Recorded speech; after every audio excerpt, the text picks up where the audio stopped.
So I am KB with Nerdophiles. How are you? I'm good. How are you? I'm doing great. Listen, I mean, you are truly so divine and talented as Celie in this Thank you. film. So can you talk a little bit about how stepping into Celie's shoes transformed you as a human being, and kind of what parts of her will you not only carry in your personal life, but maybe even to your next project?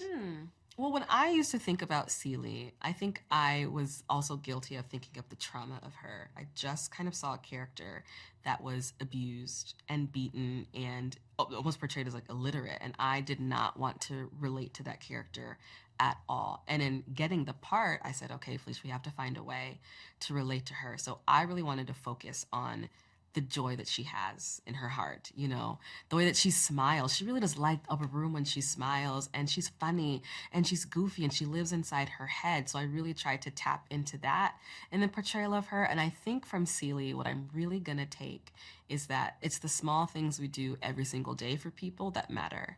And, you know, it can be something as simple as like giving someone a flower that reminds you of them, or smiling at them, or asking like, really, how are you doing, or cooking them a plate of dinner. That's what I'm going to take forward, is that our actions that move mountains can be the tiniest little things. Oh, I love that you said her smile lights up a room, because it truly, like, in every single scene that you're in, when you smile, I don't know, it's something about how, like, you instantly feel Celie's warmth, which I think is why, you know, as she gets older, she has that relationship with Sophia. But for me, just as young Celie, like, I'm glad you said the joy, because there's so much, like, love and God in young Celie. But also, I think a lot of that joy comes from the true love story, which is the sisterhood between Yes. her and Nettie.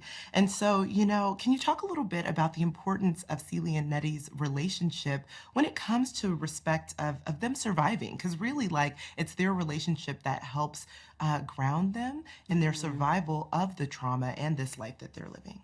Yeah, well, I think they are anchors for each other. I think they both go through these experiences, but very differently. You know, Celie experiences the abuse and Nettie has to witness it.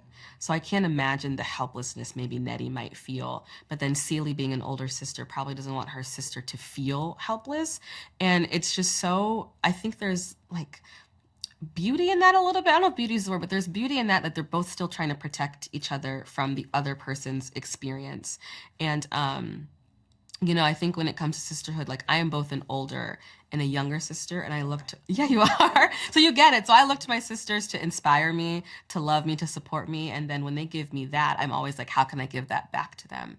And I think, you know, that's a really big message in this film is, you know, when we step outside of ourselves to give to other people, it's reflected back to us. Oh, I love that. Listen, Yeah. again, I adore your portrayal, and Thank I you. mean, I think it is so exceptional.